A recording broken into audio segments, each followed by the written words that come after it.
Good morning and howdy.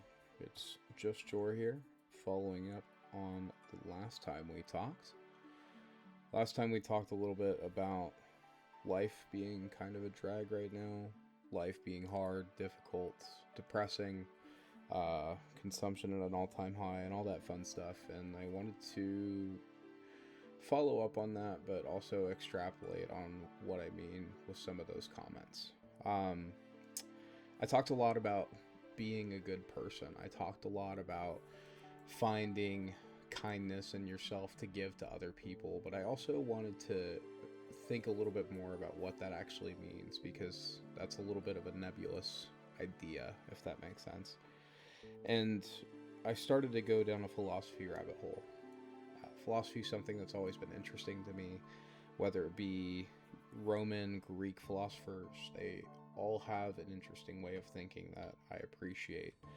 And what I really settled upon in terms of following up on last video was virtuosity, specifically talking about being a virtuous person, which is a philosophy that was started by Aristotle.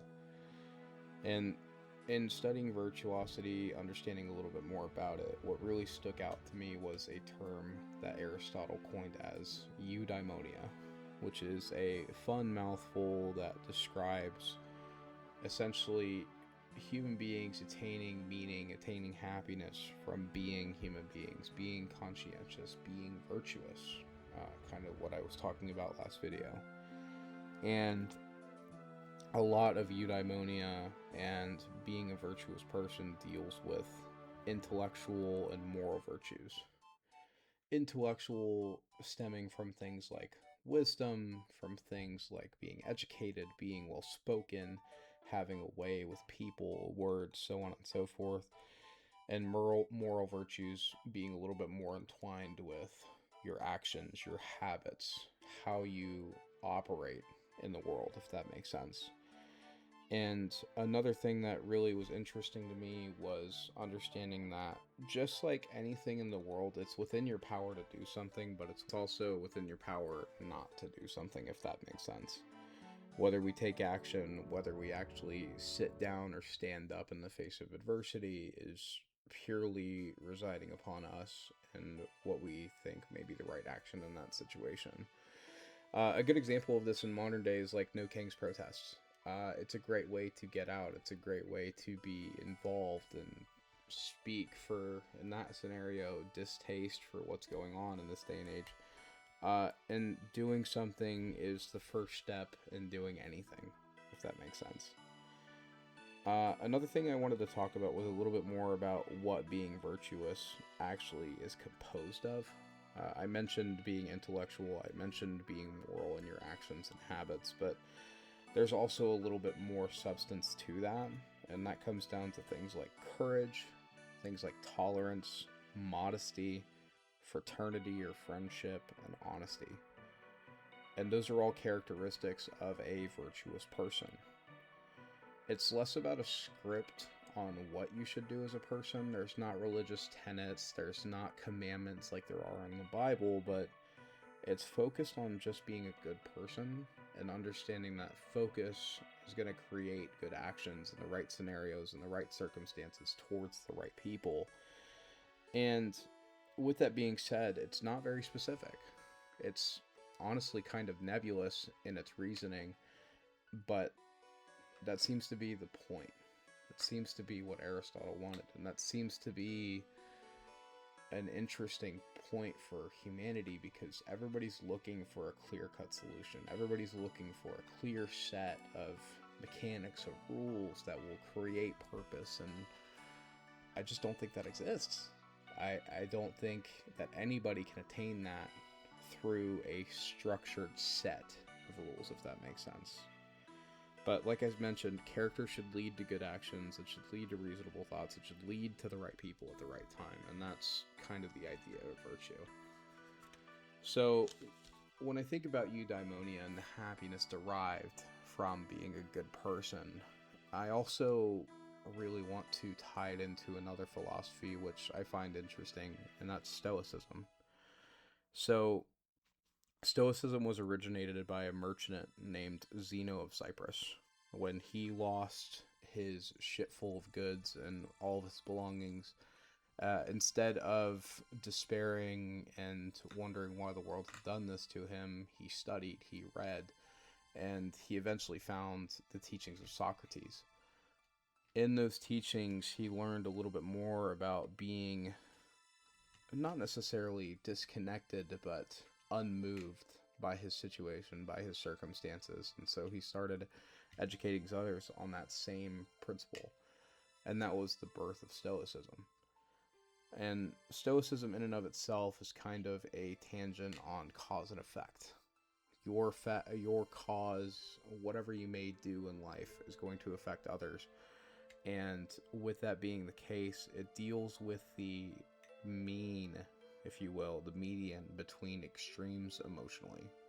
So not being too irrational, not being too rational, but being unmoved in the face of adversity, and being, if you would say, I guess the best terminology for it would be straight-faced in the face of whatever may come to you.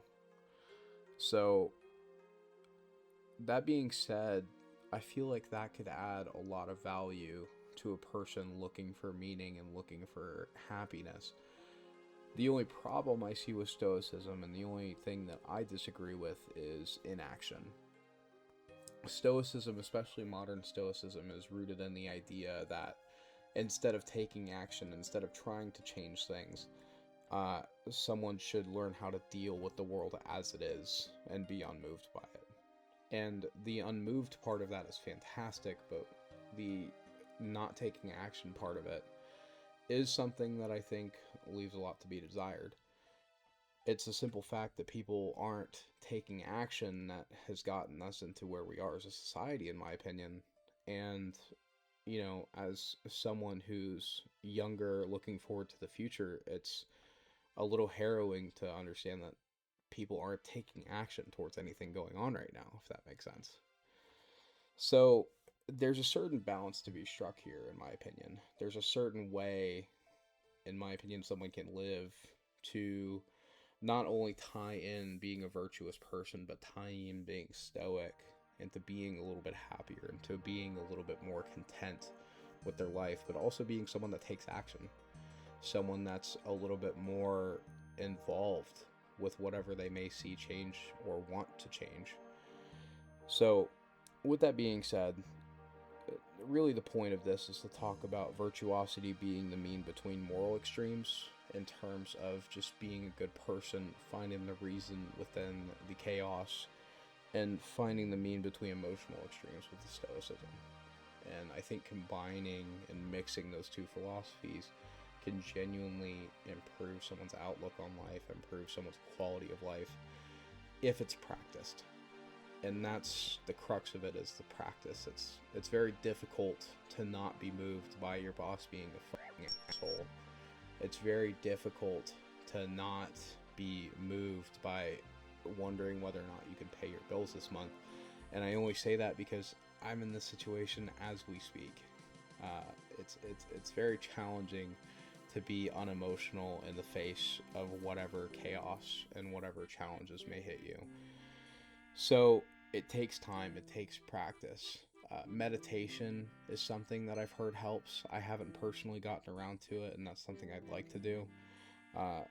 But being spiritual and being in tune with yourself, I think, is the most important piece of the puzzle here. If you can't be in tune with yourself, you can't be in tune with anybody else.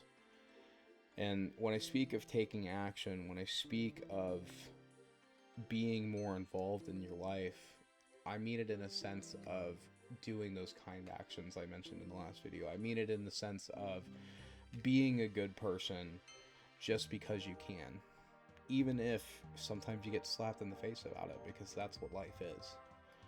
So with that being said, I think it was an interesting little twist to explore a little bit more about what I meant by being a good person, by being virtuous, by being someone that people want to be.